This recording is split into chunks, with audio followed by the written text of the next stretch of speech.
आज हम महाराजा अकबर और उनके सलाहकार मंत्री बीरबल के जीवन की दो कहानी जानेंगे। महाराजा अकबर के दरबार का नाई बीरबल से बहुत चिढ़ता था तथा रोजाना बीरबल के खिलाफ षड्यंत्र रचता रहता था। एक दिन उसके दिमाग में एक विचार आया और जब अकबर उसको हजामत करने के लिए बुलाया तो वो बोला, जहाँपना आप जानते हैं कल रात मैंने स्वप्न में आपके पिताजी को देखा। बादशाह ने हजाम से पूछा, बताओ वे तुमसे क्या कह रहे थे? नाई ने झट से बोला, वे स्वर्ग में बहुत खुश हैं, लेकिन वे कह रहे थे कि स्वर्ग में वो बहुत अकेला महसूस करते हैं। वो चाहते थे कि आप वहाँ किसी को भेजें जो उनसे बातचीत कर सके। महाराज, बीरबल बड़े मजाकिया स्वभाव के हैं, आप उन्हें स्वर्ग भेज दें ताकि वे आपके पिताजी को खुश रख सकें। बीरबल बादशाह के आदेश पर दरबार में पहुँचे तो अकबर ने कहा, बीरबल, हम जानते हैं कि तुम मेरे लिए कोई भी कुर्बानी दे सकते हो। बीरबल ने कहा, जी जहाँपना। ये सुनकर महाराजा अकबर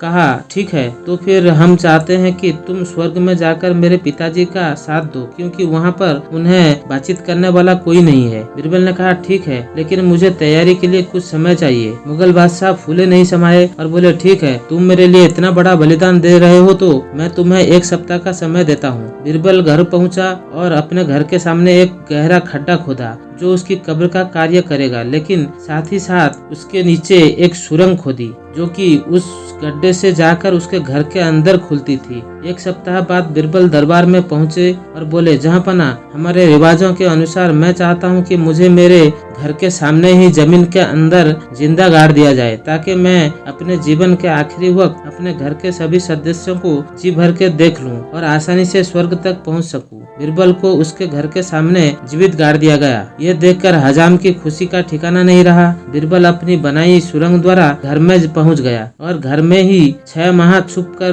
बिताए। इतने समय में उनके बाल दाढ़ी बहुत ज्यादा बढ़ गए तो वे दरबार में पहुंचे। बादशाह बीरबल को देखते ही चिल्लाते हुए बोले, तुम कहां से आ गए? बीरबल उत्तर दिया, स्वर्ग से जहाँपना। मैंने आपके पिताजी के साथ अच्छा समय बिताया, इसलिए उन्होंने मुझे धरती पर वापस आने की विशेष आज्ञा दी। क्या उन्होंने तुम्हें अपने पुत्र के लिए कोई संदेश भेजा है? जी हाँ जहाँपना। क्या आप मेरी बढ़ी हुई दाढ़ी व बाल देख रहे हैं? स्वर्ग में हजामों की कमी है। आपके पिताजी ने एक अच्छे हजाम को वहाँ भेजने को कहा है। ये सुनते ही राजा अकबर ने आदेश दिया, हमारे हजाम को जल्द से जल्द मारकर पिताजी के पास भेज देने का इंतजाम किया जाए। और इस तरह नाई अपनी जाल में खुद फंस गया। इसीलिए कहा गया है, जो दूसरे को फंसाने के लिए खड्डा खोदेगा, एक दिन वो खुद उसी खड्डे में गिरेगा। यानी कि जो दूसरे का बुरा चाहेगा उसके साथ ही बुरा होगा। कुछ दिन बाद एक दिन अकबर के दरबार में एक अरब देश का व्यापारी अपने घोड़े के साथ पहुंचा। उसके पास हर उम्र और हर किस्म के घोड़े थे। अकबर ने उनमें से कुछ घोड़े चुने और उनका दाम देकर खरीद लिए। साथ ही व्यापारी को अकबर ने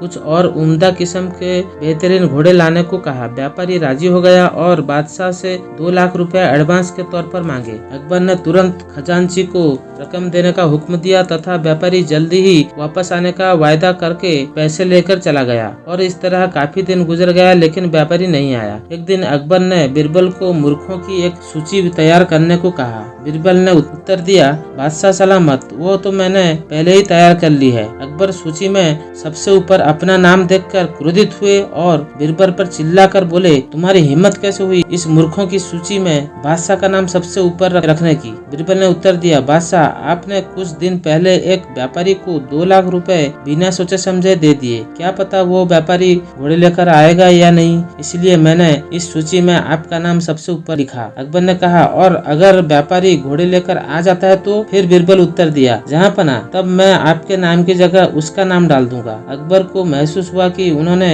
व्यापारी को एडवांस की रकम देकर गलती की है और वे चुप रहे। दोस्तों, अगर हमारी ये कहानी अच्छी लगी हो तो नीचे सब्सक्राइब बटन दबाकर चैनल को सब्सक्राइब जरूर कर लेना और आगे किस तरह की कहानी जानना चाहते हो कमेंट्स करके जरूर बताना। धन्यवाद।